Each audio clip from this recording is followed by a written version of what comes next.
20 seconds and counting. T-minus 15 seconds. Guidance is internal.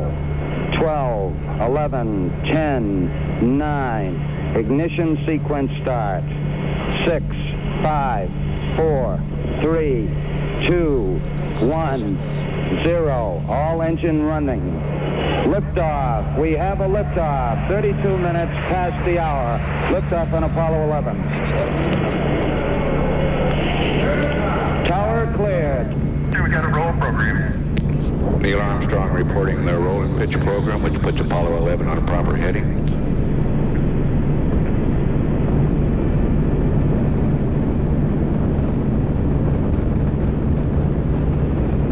Plus 30 seconds. Roll complete and pitches program.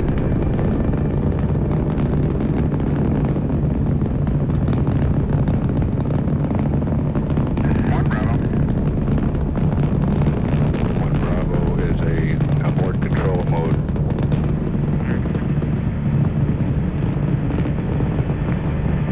Altitude's 2 miles.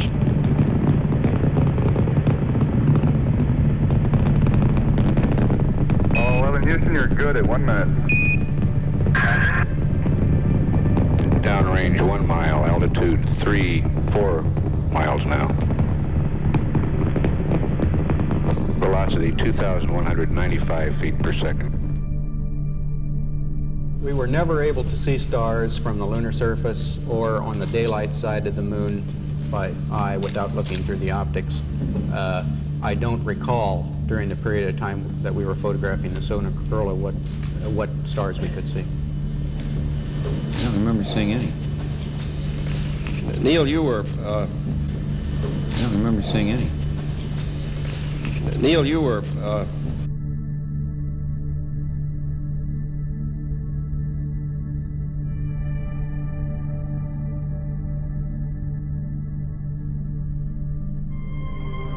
We walked out of the room, and President Nixon said, I've decided to do that, and I need you to do this job. We're going to do it. It was just amazing. So we were trying to figure out who would do what when. He simply has got to have the person he wants in that job. And it has to be someone who's capable of doing it, and it has to be somebody he knows well. I said, I'd like to talk to one person. And he said, who? Donald Rumsfeld was the first to propose Stanley Kubrick. The film would have to be perfect, but the set could never be built in time. The filming of 2001: A Space Odyssey was drawing to a close in a suburb of London. Why not use the sets there? Rumsfeld was sure that Kubrick would not refuse. During the Kennedy administration, the White House had granted him special authorization to access strategic areas of the Pentagon during the preparations for the film Dr. Strangelove. Kubrick owed them. I told Mr. Nixon it's very dangerous to lie in the United States. You can't pull a con like that in a democracy. Too many people would talk. It would be absurd. But he said, almost sadly, go ahead anyway. Rumsfeld offered to go and negotiate personally with Stanley Kubrick. He and Henry Kissinger flew to England that same evening. Kubrick was surprised and amused by the idea, but began by refusing. Rumsfeld wouldn't give up. We're only asking you to do one thing. Just leave us the keys to the studio for one weekend, just so we can shoot a bit of film and take a few shots. Everything will be tidied up again by Monday morning. Kissinger flattered him, telling him that Dr. Strangelove was one of Nixon's favorite films. In the end, Kubrick agreed. The fake footage would be shot in England in the MGM studios near Boreham Wood with a skeleton crew. The 2 technicians and 2 actors would be CIA agents. To guarantee their trustworthiness, all had to be single men without family ties. They would sign a contract committing themselves to perpetual silence about the whole affair. Once the filming was over, they would have to disappear. But Stanley Kubrick was a perfectionist. Faced with the CIA crew's lack of professionalism, he ended up, against his better judgment, supervising the shooting of the fake moonwalk. But, he told them, from Monday morning, you're out of my life for good.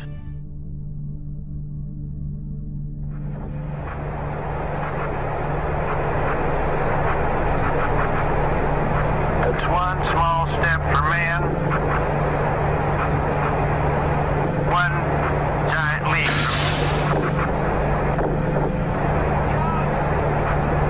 So, I guess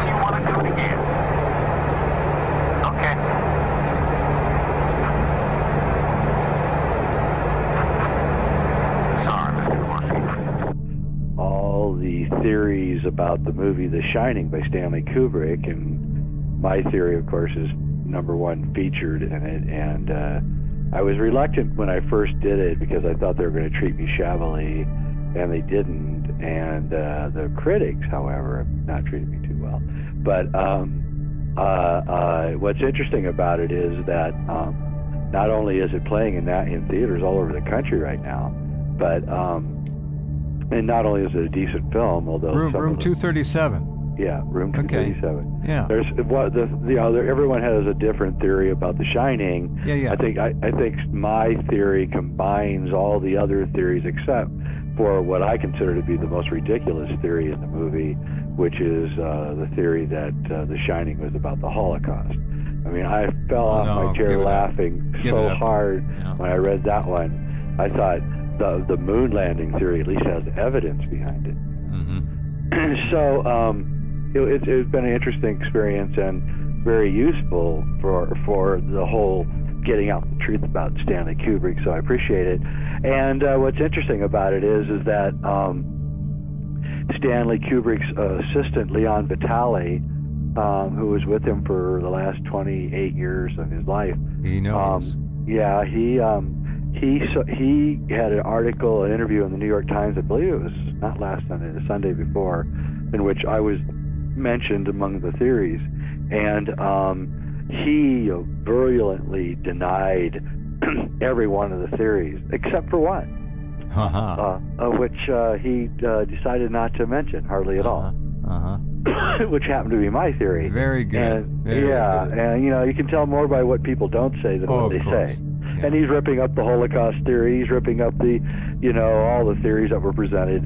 And then, he doesn't hardly mention. Somebody just brought an Apollo 11 sweatshirt on the set that day. I'm like, yeah, right. Stanley, who wrote down every single thing that should happen on the set, would just let someone bring a sweater up on the set that day and put it on the kid.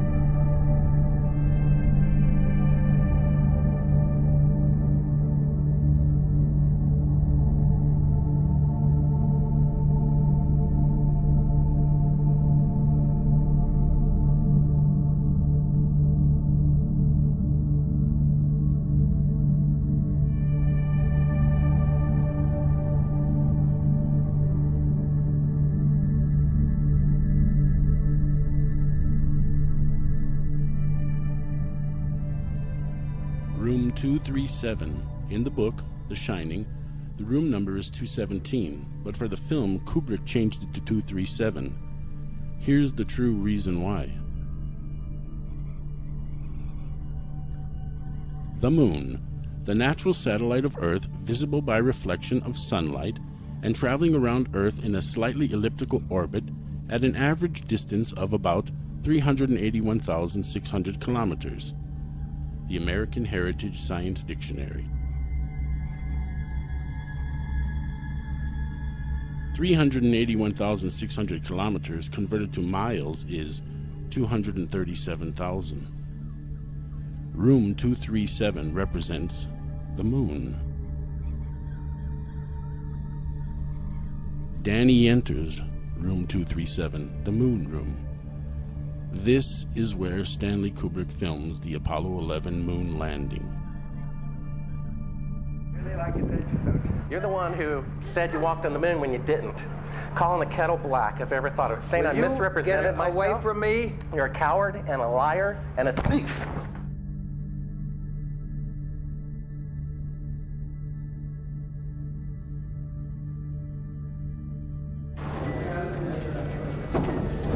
You want me to knock you in the head? Well, I want you to swear to God on the Bible that you walked on the moon. Okay. If you walked on the moon, we're given the opportunity to swear to God that you walked on the moon. I'm going to give you the opportunity to get the hell knocked out of you if you don't leave me alone. So why don't you just put the end to the record in the argument and put your hand on the Bible, swear to God you walked on the moon. Mr. Seibel, knowing you, that's probably a fake Bible. Well, you're talking to the wrong guy. Why don't you talk to the administrator in NASA? We're passengers. We're guys going on a flight. Of course, I don't hit people, but you're going to be on the deck unless you get... I'm heading out. I appreciate it. And get the hell out of the Black House. Well, take your stuff and get the fuck out. Why don't you quote me and say it's bullshit? And the shadows in the wrong place. I don't give a damn about all that shit. Of lunar orbit being falsified. Being falsified? Correct. We got an unedited tape from a source at the Johnson Space Center. Totally nonsense.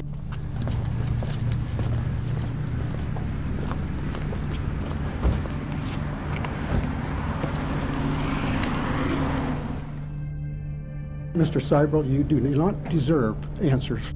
If you show this publicly, you're open for a lawsuit. Okay? We're talking about Apollo, and let's not even talk about whether or not we went there. Let's just talk about the Cold War and the fact that we had to go there. We had to succeed. We couldn't take a chance on not succeeding. Exactly. A tremendous black eye. So to guarantee success, what's the obvious thing to do? You recreate it. You stage it. So you've got it to release in case something goes wrong. And then they got to the point, obviously, where they said, well, why take a chance at all? Let's just go with what we've got in the can. That's my guess, anyhow. Yeah, and, you know, the more that you examine it, the more actually ludicrous the whole thing gets, to the point where it's almost a comedy. So I keep digging a little bit deeper, and I finally get underneath this cloud cover here, and a few images pop up. And I say, oh, images, what are they? Well, this is what you got, which I'm sure that looks familiar to you, right? Looks just like the pictures they give us of Mars. So I'm just kind of creeping around here and definitely noticing the same kind of undulation changes and same kind of rock, same kind of dirt. Only thing that's missing is that nice little red tint that they pay somebody $150,000 a year to put on there. So I said, I wonder what they're doing out here. What is all this equipment for? I'm sure it can't be NASA, right? Whose orange Hummer is this? Okay, that looks like a NASA symbol. Cameras set up, tents, ATVs, food. They've been there a while. It's not a one-day trip. Got their antennas set up out in the middle of nowhere in Greenland. Things seem to finally be coming together with the moon landing. We were there on the surface of another planet. You could see it on TV. Well, first it was projected onto a silver screen, and then the TV cameras were allowed to film off the silver screen, because obviously you wouldn't want the real footage. I mean, if you want to go back and look at the real footage of the initial moon landing, you can't, because it's been taped over by NASA, and no one was fired, no one was punished. Of course, they want to get rid of the evidence. Now, at this stage, a band of Apollo faithful will be howling in protest. We did go to the moon. Then why did nothing come of it? Why have we not been back in 40 years? The Apollo faithful will say, oh, it's budget priorities, we've been there, we've done that, it's not economical to mine on the moon. That just doesn't hold water. That's a load of rubbish. We haven't been back to the moon because we never went there in the first place. So this one here said, roving the Arctic. So what is that? Doesn't make any sense. Pop in here. See if we can find anything. Again, same kind of mountains. That looks like the same kind of water I've seen before that I thought was water on Mars. Who knows? Zoom in, what's that? Oh, nothing. Just looked like it was funny. So I'll keep kind of going through here and see if it... What the...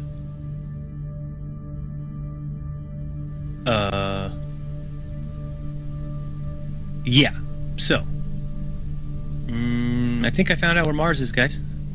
It's just about 1,000 miles north of me.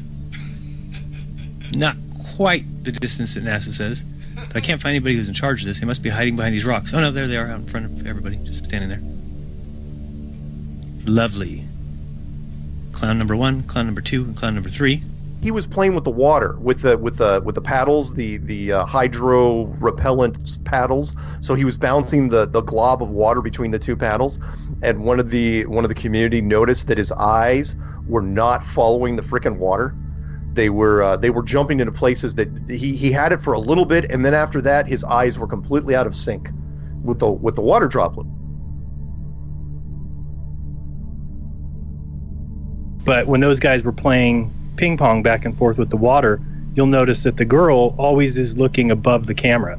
And the reason why is because they're looking at the CGI feed. You know, they need to see where the item is that they're playing ping pong with, because it's not right in front of them. So once I saw Helmick's video, I really, it opened my eyes even more to, okay, because every time I've watched those astronauts, they appear to be watching a monitor above the camera, which, okay, I could see doing that. But on the other hand, if you're just up in space giving an interview or playing ping pong or whatever you're doing, then you would have no reason to look at a monitor.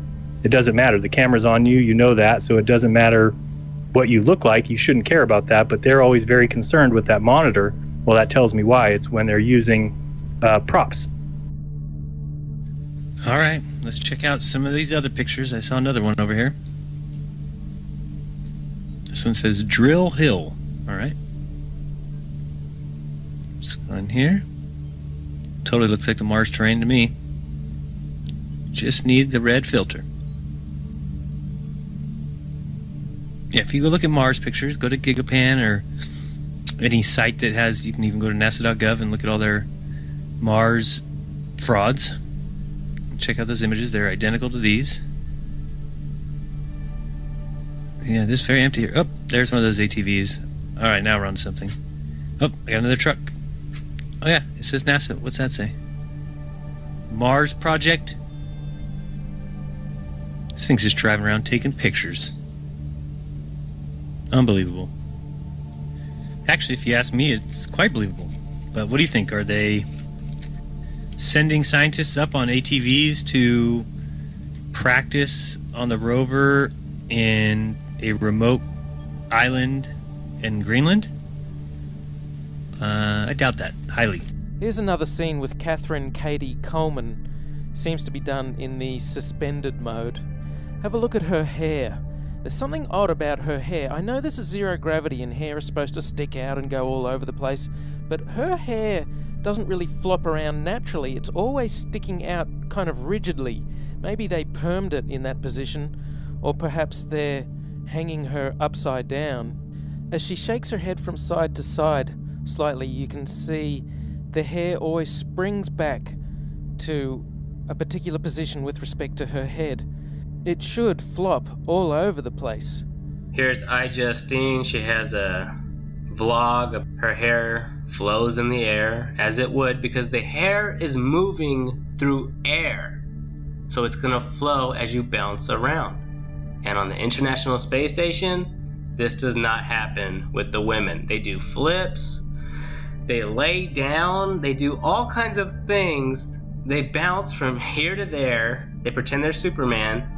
Their hair will never look like that.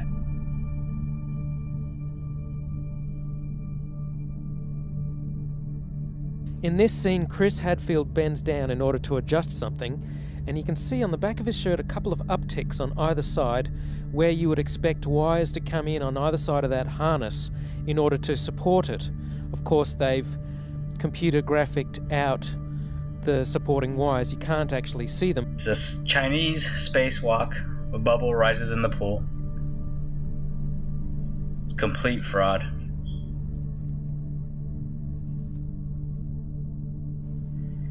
Here the helmet gets hit on the International Space Station and a bubble rises into the pool.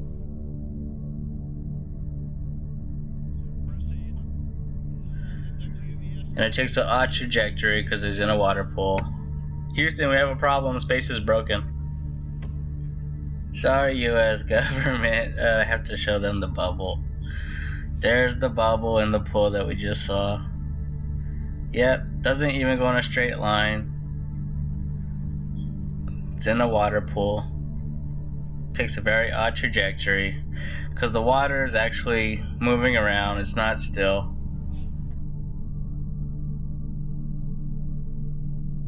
Now check this video out. The whole video is about a minute long. I said 45 seconds before was the maximum for full motion mode. It may be more like a minute that they can do this full motion zero gravity mode, because then the airplane finishes its parabolic trajectory. It has to dip down for a short period of time. There's double the gravity. Anyway, have a look at the end of this, and there's a strange motion to the center. take a look at the way it moves. It kind of skips out of her control a couple of times. First it dips down and then up a little bit, and then at the end it goes up a little bit, and she kind of looks a bit embarrassed, like she's been caught putting her hands in the cookie jar. Oops, I hope you didn't see that. No, we didn't see, Katie. Just keep the beautiful smile on your face, and that'll distract us from the hoax. So, in this clip, they're talking, live feed, and we have a astronaut go by us in the background, obviously trying to give it a more realistic, spacey, station busy effect. And so we see the guy come flying along in a harness on his wires. Pretty amazing.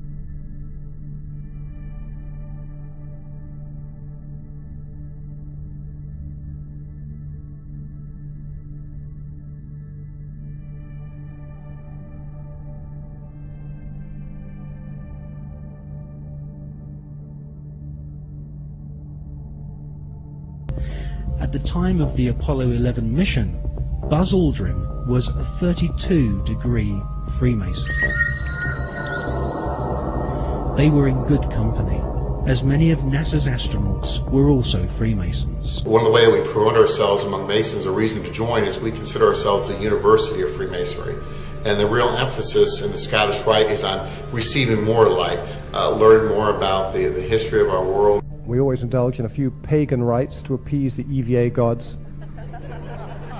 These little ceremonies are very, very important to ensure mission success if you do them right. Another aspect of the illusion of space travel is spacewalks. These are faked inside a swimming pool. It's a custom-built swimming pool, and that's a great way to fake zero gravity. About 6 months ago, in 2013, a gallon of water leaked into one of their spacesuits in a matter of seconds. NASA doesn't really have a proper explanation for how on earth this could have happened.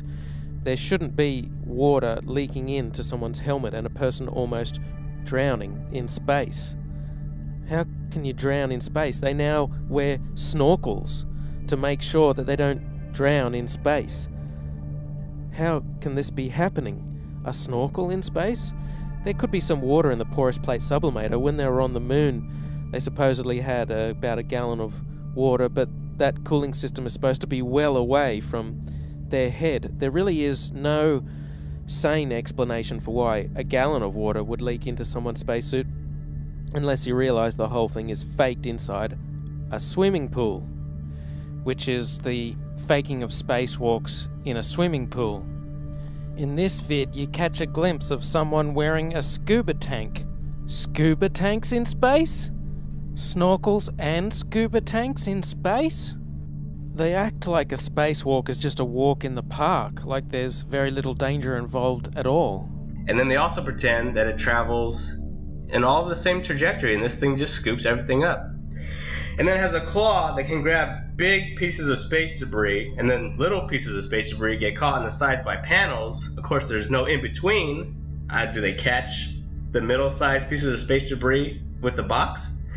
And then Debris Drone 1 does not send the package down to Earth to get incinerated. No, the whole thing goes down to Earth to become incinerated, and it's fucking useless. So, because they say there's over 500,000 pieces of space debris, they have to send thousands of space debris drone 1s. But the important thing about this is the camera. They show you a camera on this satellite drone. So somebody is operating that claw and they're getting this space junk. Why can't you see the video from this camera? This thing has a camera. Wouldn't you like to see this thing in operation?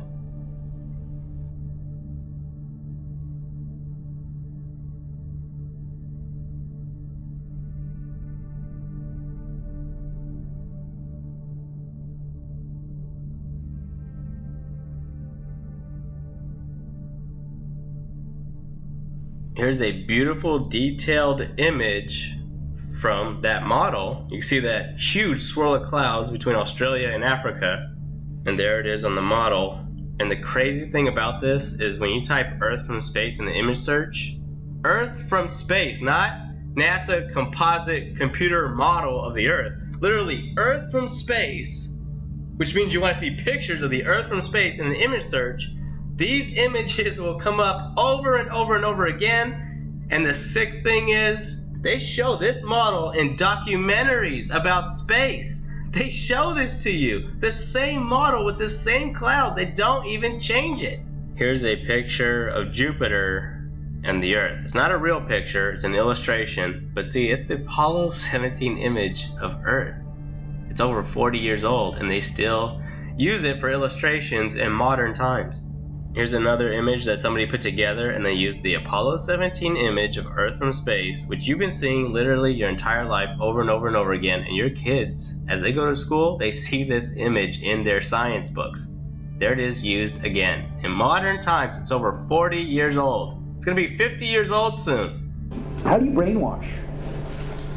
Well, you repeat it. You repeat the same thing over and over again. You know, if somebody's resisting the concept, if you keep fucking repeating it, after 6 times, they'll incorporate it in their brain. They may not agree with it, but repeat it another 1,000 times, they'll start saying it. It's funny, back in the 60s when they went to the moon, this is the first time we actually had like an instrument of flight to actually go high enough to actually fucking check out if what we agreed to 500 years ago was real.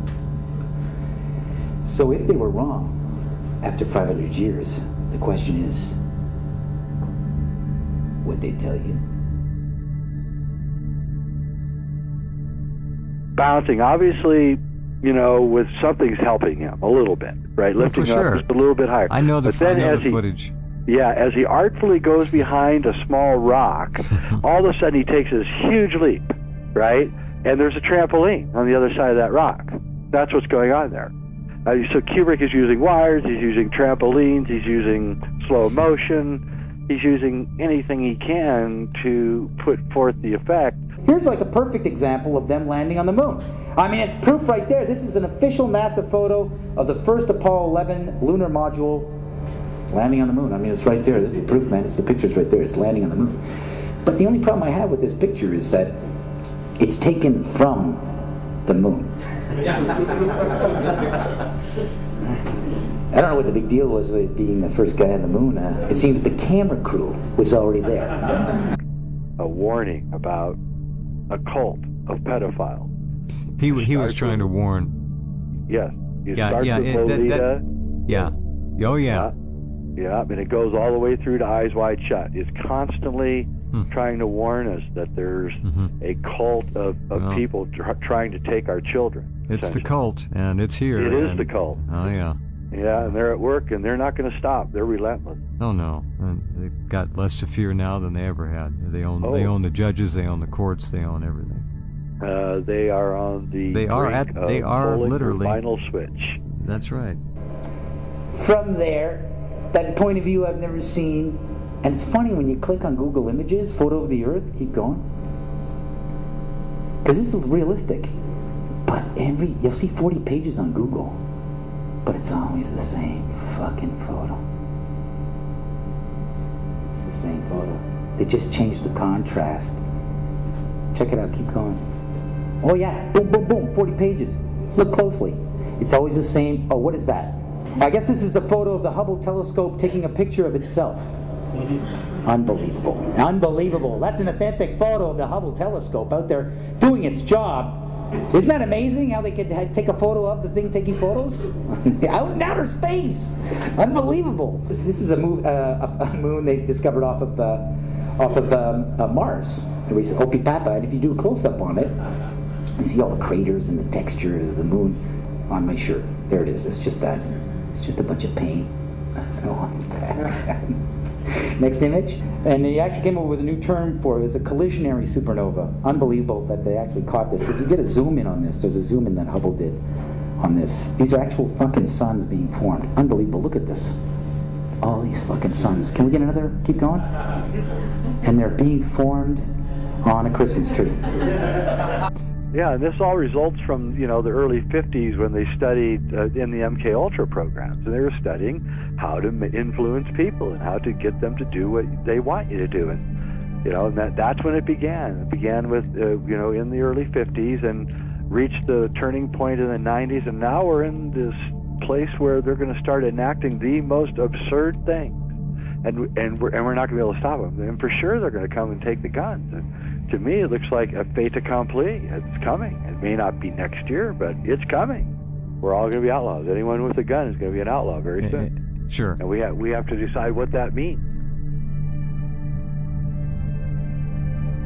And the youth get thoroughly terrorized and brainwashed by all of this as well. They can't see through the lies because they've been lied to their entire life. This is all that they know. I made it to the moon, now on to Mars!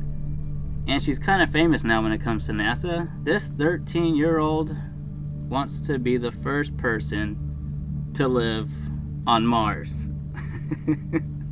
Never mind the fact that it's incredibly ridiculous to believe that they would be sending people to Mars. If people love science, they would figure that out. They would look into what it would mean to go to Mars. Like, what would it take? What would it be like traveling to Mars? But then you got articles from SpaceX talking about they could send people to Jupiter's moon. So naturally, nobody uses their brain. They think all of this is just a road trip. It's not a big deal. Oh, this is amazing. We just went to Mars. Hey, big round of applause now for the Americans going to Mars. And this is the official image of them landing there. It's fucking funny. It's like, isn't it amazing how they were landing there and they already had an airbrush artist with his easel set up to paint it land that quick.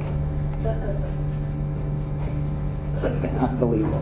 How many believe this is real? This is the official landing. Oh, then they got another one with a metal sort of pipe and sand in black and white. That's proof. They were there, man. They're landing on the sand. Check it out. That's it. There you go. Some more images. This is what they're doing on Mars right now. Moving around with their little rover. That's a real photo. Look at that. This is another. I swear to God, they're on Mars right now. Look at that. This thing's moving around. I don't even know what it does. It's like a weird sort of sample collector. It's a spider. It's a spider sampler. It's a spider sampler. Sand sampler. It's a sand sampler. They call it. It's getting spice. It's getting spices from Mars. Everybody just accepts all of this because they don't know of the criminal global control.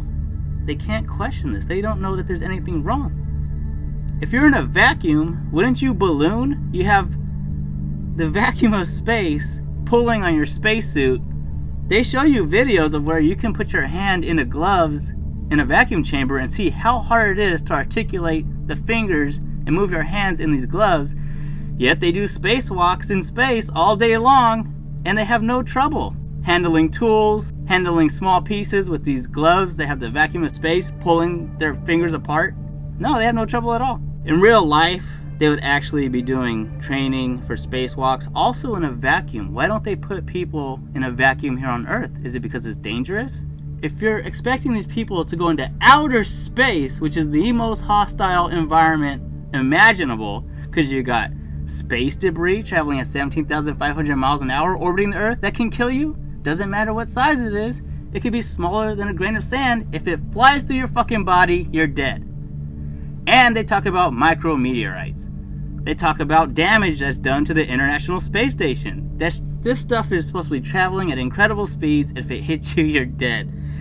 And then they got radiation in space. Oh, but does the spacesuits protect you from the radiation? How on earth can spacesuits protect you from anything? It is cartoon physics and the people just buy it. It's a cartoon reality.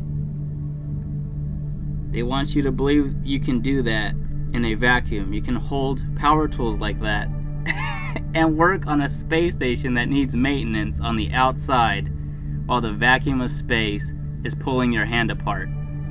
How fast would you get tired? Why isn't this Muppet straining? There's the new spacesuit we got. Buzz Lightyear, Disney, Walt Disney bullshit. Again, why can't you have a vacuum on Earth, put the guy in the vacuum, have him lift up the rock so he can see what it's like to be on Mars?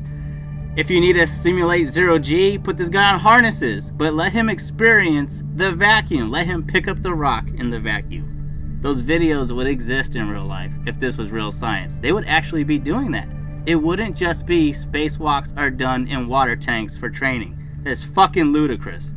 And if we could also wake up to the public to the fact that there should be video of an Earth eclipse from the moon, video that would have existed a long time ago if NASA actually did work in space?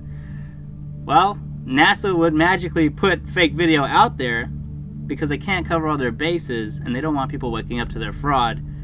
All you have to do is investigate NASA and think about what should exist. If the space programs were real, what would we be shown? What would be the real science?